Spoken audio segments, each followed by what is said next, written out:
Buenas a todas y bienvenidas a nuestro programa de Palo al Agua, desde Telecá. Hoy os hablaremos del 1 de mayo, de los traslados forzosos en los centros de trabajo, os informaremos sobre dos presos como son Alfon y Nahuel, y también os pasaremos nuestra sección de sindicalistas por el mundo y, para finalizar, una pieza audiovisual que nos dejará indiferentes. Muchísimas gracias y damos comienzo a nuestro 10º programa.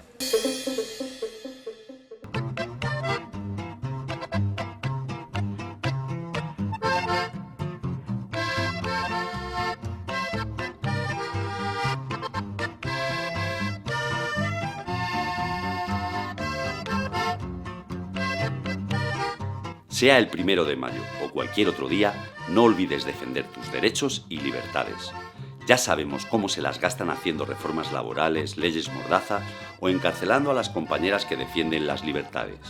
Todos los derechos han sido difíciles de conquistar, pero pueden ser muy fáciles de perder.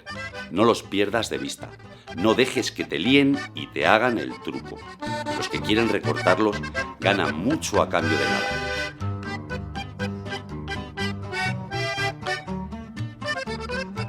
¿Por qué se los tendríamos que regalar?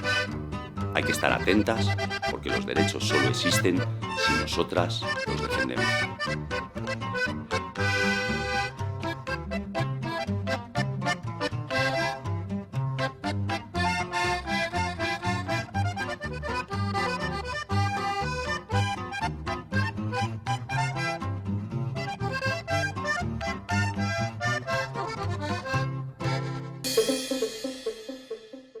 Contamos con la presencia de Esteban, secretario general de Madrid, Castilla-La Mancha y Extremadura. Buenas tardes, Esteban, gracias por estar aquí. Hola, buenas tardes. Antes de que nos cuentes un poquito sobre los traslados, vemos que se acerca la fecha del 1 de mayo. ¿Y qué significa esa fecha para un sindicato como el nuestro?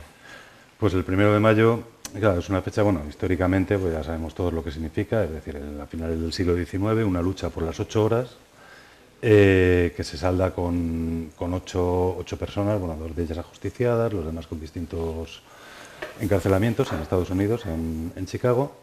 Claro, se reivindicaban las 8 horas. Es una reivindicación perfectamente actual. Es decir, todo lo que se ha ido ganando durante los años a través de la lucha, en los últimos años, sobre todo, podríamos hablar se ha pasado de la lucha a la concertación y de la ganancia en derechos y la recuperación de la posibilidad de vivir del trabajo y de vivir con el trabajo, se ha pasado a un retroceso bárbaro en los últimos años, con las últimas reformas laborales, bueno, con las últimas y con las anteriores que recordamos, donde los contratos se han precarizado, las condiciones de trabajo se han precarizado, la jornada realmente se ha alargado. O sea, ha habido una regresión bastante grande. Es decir, ahora mismo nos encontramos, siglo y medio después, reivindicando exactamente lo mismo. Poder trabajar 8 horas, y claro, la reivindicación de 8 horas era por una cosa básica. Es decir, no puedes entregar tu vida a la empresa, no puedes entregar tu vida al trabajo, tienes que vivir, tienes que conciliar realmente, no lo que llaman habitualmente conciliación en las negociaciones colectivas. Tiene que ir algo más allá, es decir, tenemos que vivir. La gente tiene que tener tiempo de ocio, tiene que tener tiempo para estar con su familia, sus amigos, etc. Y para hacer un llamamiento desde aquí a que acuda a la manifestación, dinos la convocatoria, la hora, el recorrido. Sí, pues la convocatoria es lógicamente la del 1 de mayo, es el día 1 de mayo. Eso no nos lo han quitado, aunque nos lo metan en fiesta el día 2 también, entonces en Madrid siempre es un poco complicado contar con gente.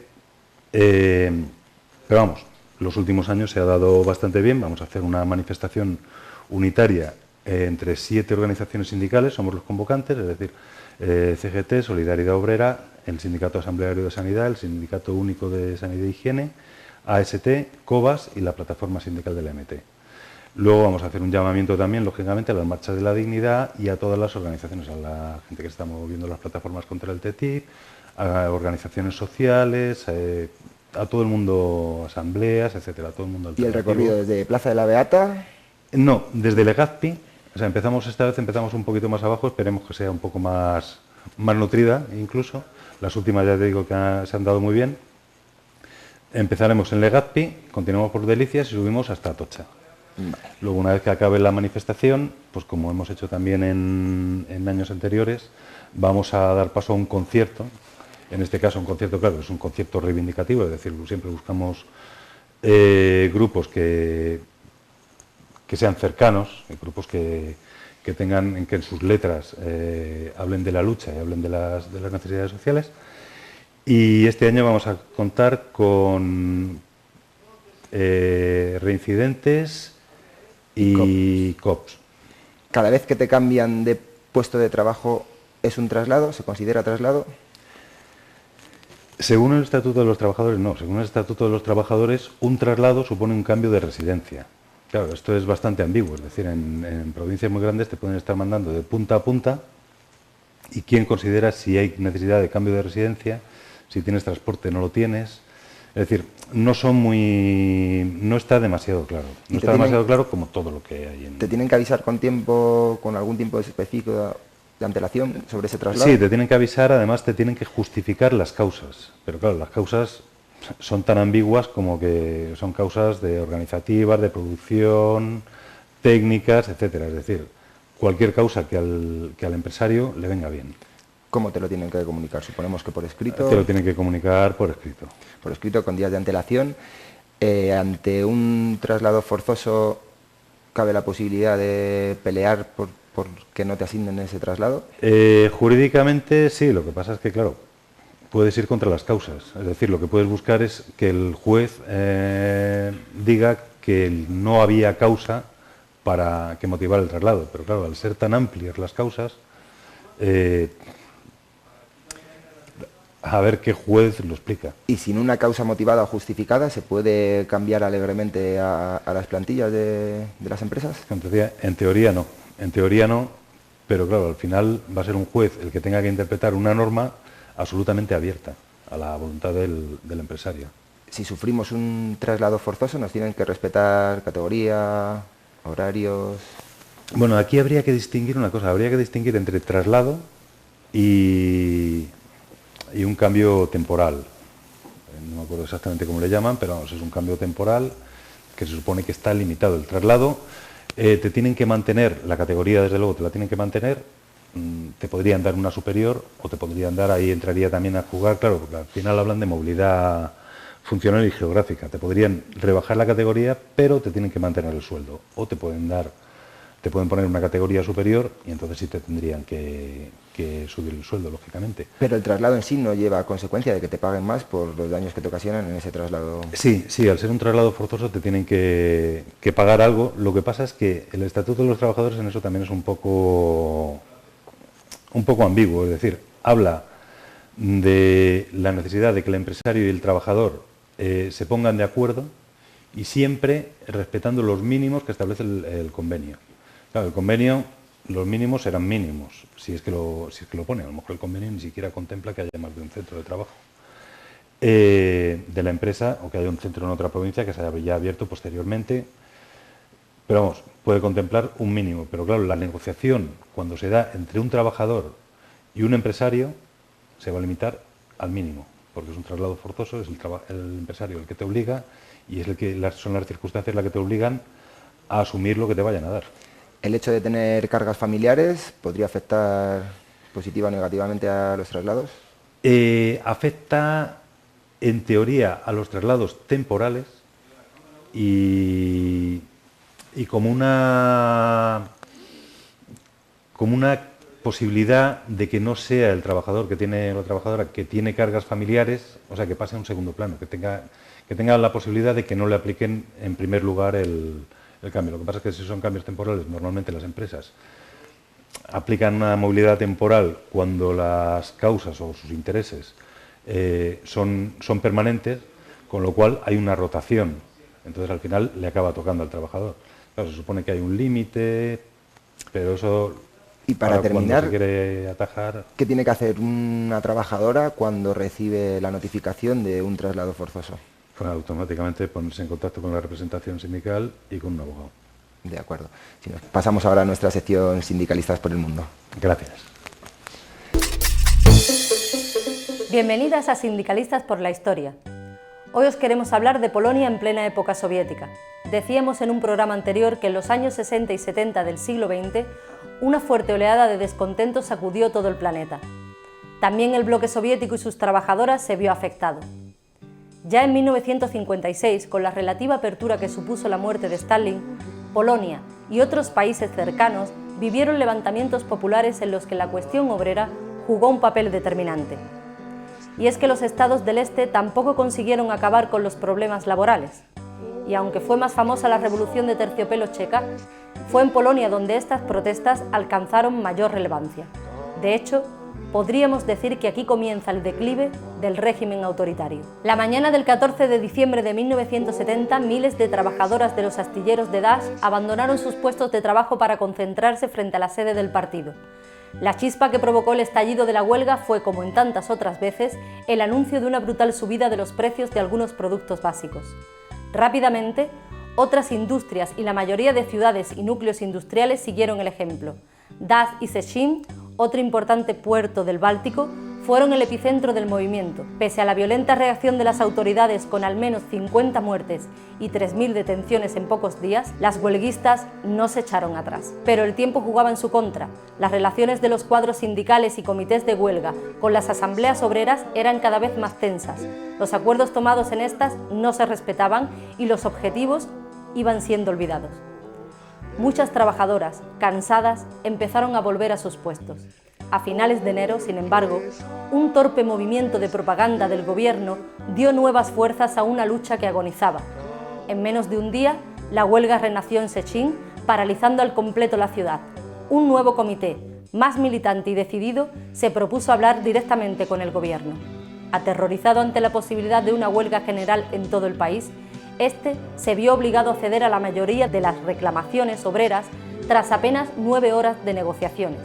Las trabajadoras habían vencido. El proletariado polaco volvió a doblegar a las autoridades durante la huelga textil de febrero de 1971 en Lodz.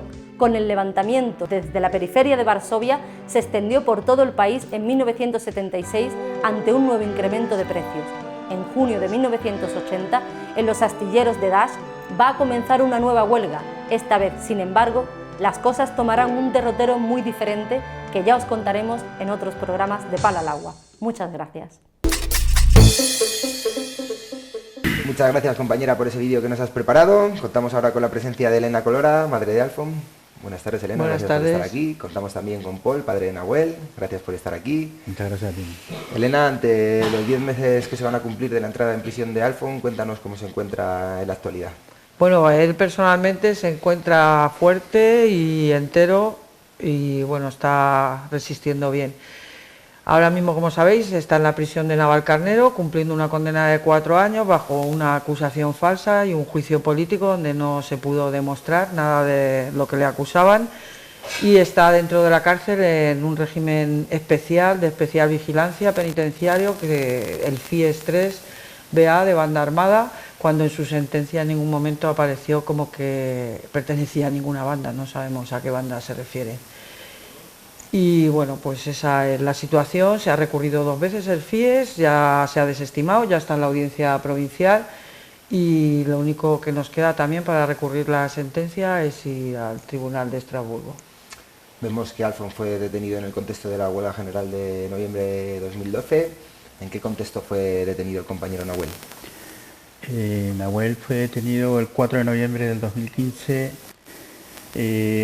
después de hacerle un seguimiento muy intenso. ¿En la llamada Operación ICE, puede ser? Sí, la llamada Operación ICE, que aproximadamente es un año de seguimiento, ya que él ha estado participando en los movimientos sociales que han habido en estos años. Estuvo, bueno, y al inicio del 15M, estuvo todo el 15M y también en el 25S rodea el Congreso, donde fue detenido por primera vez y salió en libertad con cargos. Y después estuvo en las manifestaciones por el Día de la Dignidad, donde también fue detenido y liberado con cargos. Pero a raíz de eso, nosotros ya sospechamos que pues, se le ha hecho un seguimiento, porque él participa en un colectivo, el colectivo Straight Ace Madrid, que son veganos, no comen proteína animal, son contrarios al consumo de cualquier tipo de proteína animal y aunque sea de procesamiento esté participando de la proteína animal. Con lo que suponemos que es un problema añadido dentro de la prisión. Concretamente se ha tenido que recurrir a instancias desde prisión y por parte de los abogados para que se le reconozca ese régimen y un derecho, que es un derecho reconocido. Él, por más que esté preso, él tiene derechos fundamentales que se le debe respetar y que están contemplados dentro tanto de la ley penitenciaria como dentro de los derechos humanos. Entonces, las excusas que dan es que no tenían criterios de qué tipo es la alimentación vegana, cuando tampoco es muy complicado hacerse. En cuanto a la detención de vuestros hijos, vemos un paralelismo. Los dos han pasado por prisión preventiva. Alfon estuvo 2 meses en su día.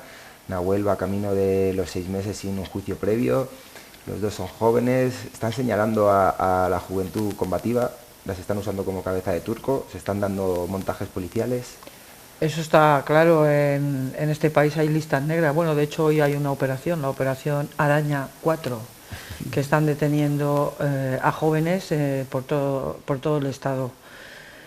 Por supuesto, es una persecución a la disidencia política. De hecho, nuestros hijos son presos políticos, como lo es el compañero Bódalo, que también ingresó en prisión recientemente. Y es la situación. ¿Opinas lo mismo? ¿Han señalado a Nahuel por su activismo, por su ideología? Objetivamente sí, aparte ellos estaban, digamos, promoviendo actividades culturales para, digamos, han apoyado incluso a los colectivos que hay para los refugiados, ¿no? Entonces, hacían fiestas o actividades culturales donde pues ellos practicaban la comida, no consumían alcohol, no vendían drogas, no consumían drogas, no consumen tabaco ni siquiera, ni café, y asimismo ellos son respetuosos del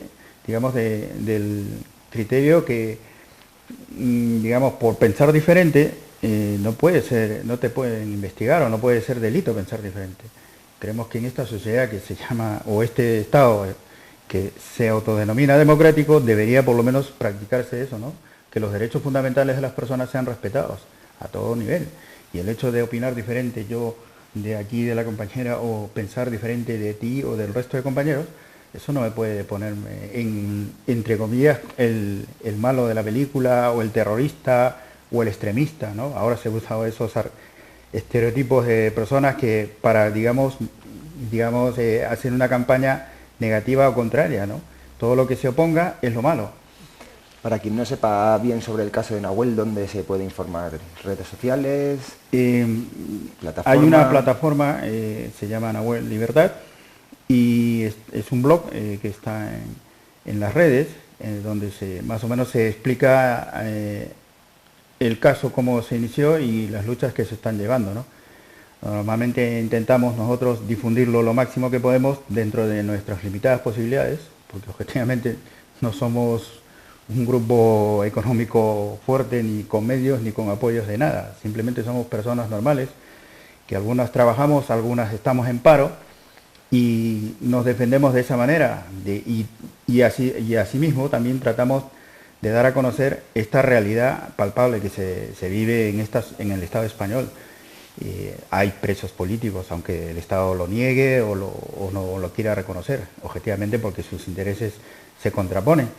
Pero a mí lo que me molesta y me indigna es que haya un personaje, Felipe González, que diga que en España no hay presos políticos. Los presos políticos están en Venezuela o en Cuba, esos son presos políticos. Aquí, en el Estado español, no existen.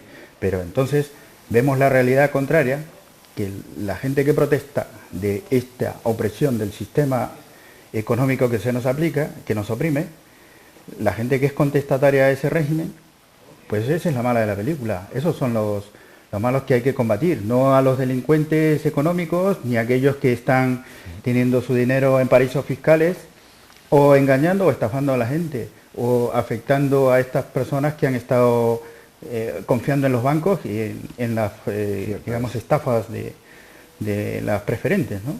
Y en el caso de las hipotecas, pues objetivamente otra estafa mayor. Y en el sentido laboral, sindical, Elena, ¿qué les dirías a los sindicalistas que quieren separar la lucha por la libertad de nuestros presos de los temas sindicales. Es decir, que no... Sí, porque se les puede volver en contra, que se están equivocando de todas, porque el Estado, como estamos viendo, va apretando la tuerca, no se echa atrás, aprieta cada vez más y la ofensiva es cada vez mayor hacia las disidencias, hacia la juventud combativa y organizada, y bueno, la situación es muy tensa.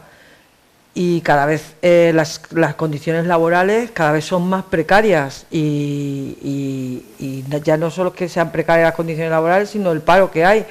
Entonces va a haber respuesta y el problema es que nunca podemos, lo que no puede hacer ningún sindicato es abandonar a los trabajadores precisamente que luchan y son represaliados por luchar por los derechos y las libertades de todos, sobre todo los derechos laborales. Eso se les vuelve en contra seguro, vamos. Antes de terminar, que nos queda muy poquito tiempo, si quisieseis añadir algo más brevemente. Pues yo quería comunicaros que este 4 de mayo se van a cumplir 6 meses de la detención injusta, la detención preventiva de Nahuel, y que nos estaremos manifestando mediante una semana por esta lucha que hacemos, la semana dedicada por la libertad de Nahuel, que estamos 6 meses sin él y que tanto sus familiares como sus amigos y sus compañeros defienden su libertad y le queremos libre en la calle, y que estáis invitados todos aquellos que queráis apoyarnos de cualquier rincón del Muchísimas Estado. gracias, ahí nos veremos. Gracias a los dos por estar aquí. Gracias a ti. Nos seguiremos viendo en las calles. A vosotros, antes de despediros, os vamos a pasar unas imágenes, otra pieza que tenemos preparada. Recordaos que nos vemos en un par de semanas aquí en Palo al Agua desde Telecá. Salud y nos vemos en las calles.